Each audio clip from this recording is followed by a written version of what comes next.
Welcome everybody to After Emoris. We've got Griz here, otherwise known as Wade, and we've got Equa as well, otherwise known as everyone in the fucking game. Exactly. British boy. Or, the all-seeing, all-knowing God that rules over everybody. True. Only on Wednesdays. So far, benevolent. Benevolent.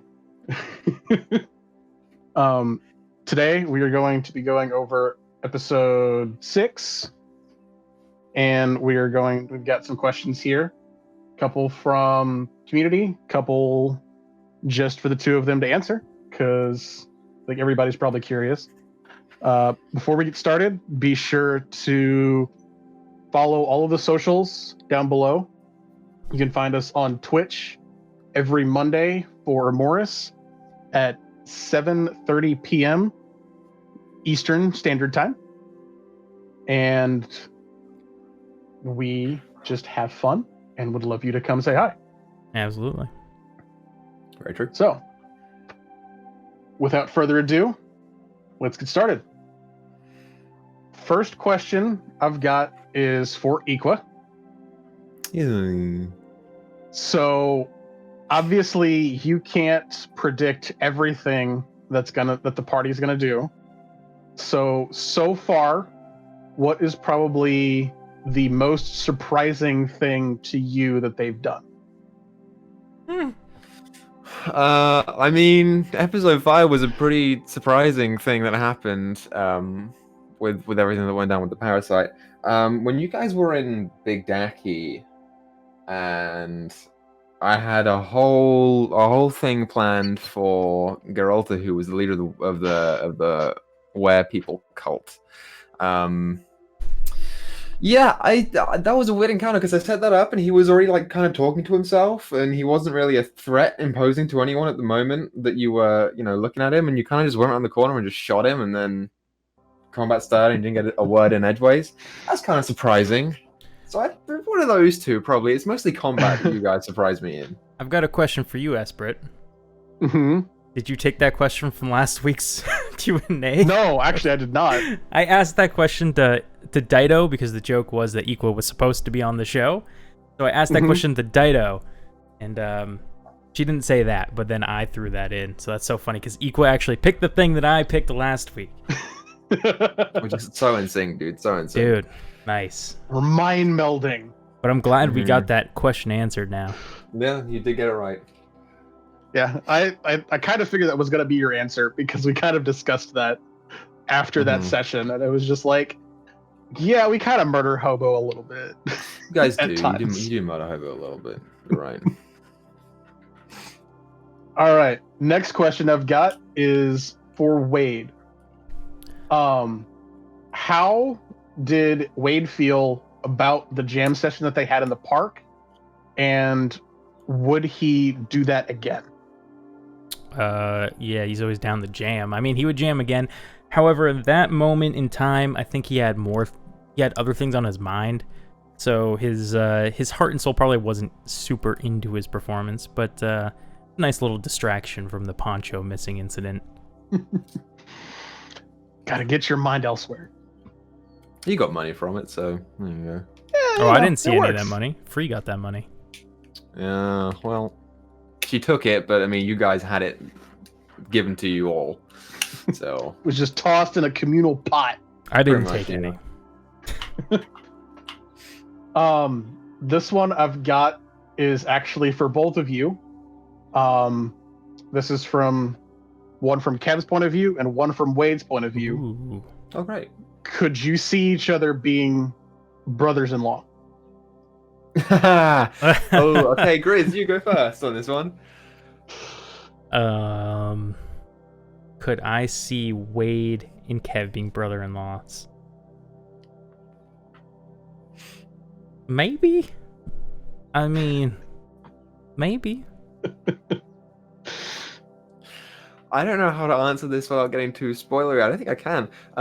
It's not a big deal. So, obviously, I don't think it's a secret now. People know that Wade is an only child, and Kev and Asmin are the only people. So you're basically referring to how would Kev feel about Wade and Asmin getting it on.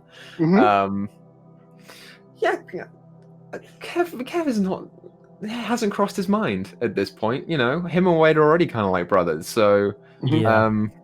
it's not really anything that he's ever considered. So that's good. Yeah, Wade definitely is keeping thoughts clear from his mind so Kev doesn't hear them. Put it that way. So I kind of like, for me as an outsider, but I felt like that would kind of be weird because you grew up being brothers and sisters pretty much, and so I feel like that would be kind of weird to then actually have like a marriage between the two of them. Imagine that, and then confronting Kev about it, and him not being able to go away because he's in your head. Yeah, no, nothing could happen Like, until hey, Kev buddy. was gone. Hey, buddy, I'm gonna get it on with your sister. How do you feel? No. Yeah. Can we not Yeah. know we're doing? No, that cannot happen. Good question. Yeah. I hated every I second can of see it. I've got another one for Equa. So, at the end of this last session, Wade got his magical item that I'm going to assume is probably a homebrew item. Are Mhm. you, as a DM, worried about balancing that magical item during combat or other instances throughout the campaign? Whenever I make any magical item, or even like homebrew creature, any homebrew anything, I'm constantly worried about balancing it. It's all I do is write it and then look at it and then rewrite it and then look at it and rewrite it. The item that Wade has is interesting. It is multi-use. So yes, I'm still worried about it being balanced. But the good thing about it is that I've left room for it to be nerfed or buffed if it needs to be. Mhm. I think so far, and we talked about this a little bit, Griz and I, off camera. I think so far it is balanced. I don't think it's going to be too much of an issue, especially as you guys gain levels. So I think that particular one is fine for now. But if it needs to be, it'll get nerfed. Yeah. So don't worry. I'm okay with that. I don't want it to get like out of control and then nobody Yeah. have fun. I am worried about broken items, but not this in particular. That's good. We'll see how it goes. Because you two are the only ones that actually know what it does. So it was just a general question. We will see. Question for Wade. This one comes from Nisa. Is this the longest you've not had your poncho at a time from this session? Probably in a while. Yeah. I mean, I can see, like, Wade's probably lost it before, knowing Wade, but, you know, I think it was more the thought that it might have been stolen and gone forever that was more the problem. He was kind of joking around about it, but when he found out Asmin had it, it was a big relief. When was the last time you washed it? Dude, you don't need to wash an alligator poncho. It washes my answer. itself. Okay, dude. So Asmin was working with kind of smells. Asmin was working with a very dirty alligator poncho the entire time. It's probably clean now. She probably cleaned it. Yeah, she steam pressed it. then- Yeah. I'm gonna get it back and be like, "What the fuck?"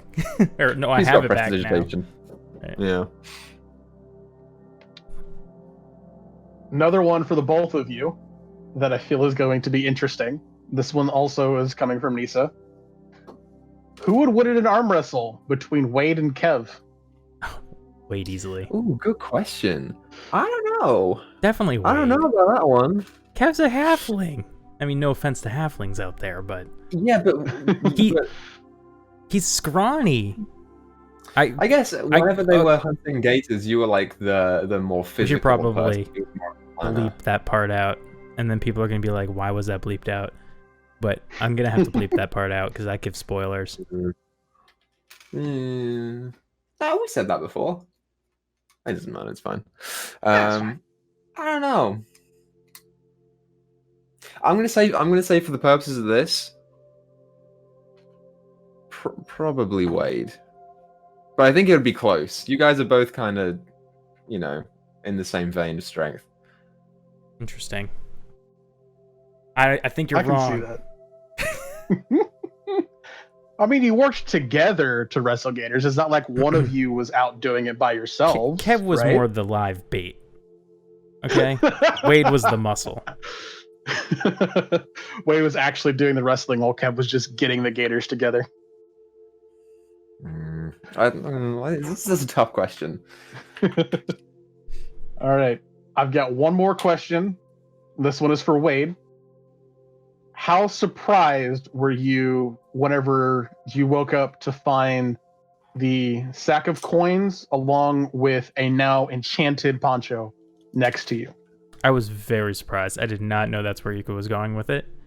And I'm very happy you did. I thought it was just going to be like a prank, but this is like the nicest prank anybody could have pulled, I think. More of a surprise than a prank. Yeah. Definitely. Yeah, she has a great sense of relief from everything that's happened with Wade over the past couple of days. And just him being there in the middle of the city where she's new and it's not what she thought it was, and she hasn't been home in a while. It's been nice for her. That being said, you don't know if she hasn't pranked you. That's true. I can put this thing on, it just shocks me. It was all a lie. Might be mayonnaise on the inside. It might be. We don't know. Well, that is going to do it for this episode of After Emoris. If you haven't and you enjoyed the content, be sure to hit that like button along with the subscribe button. That way you can see the rest of our stuff, which our schedule is Fridays. We have another game that we're actually starting on Twitch on Fridays that is going to be at 7:30 Eastern, correct, Griz? Correct. Okay.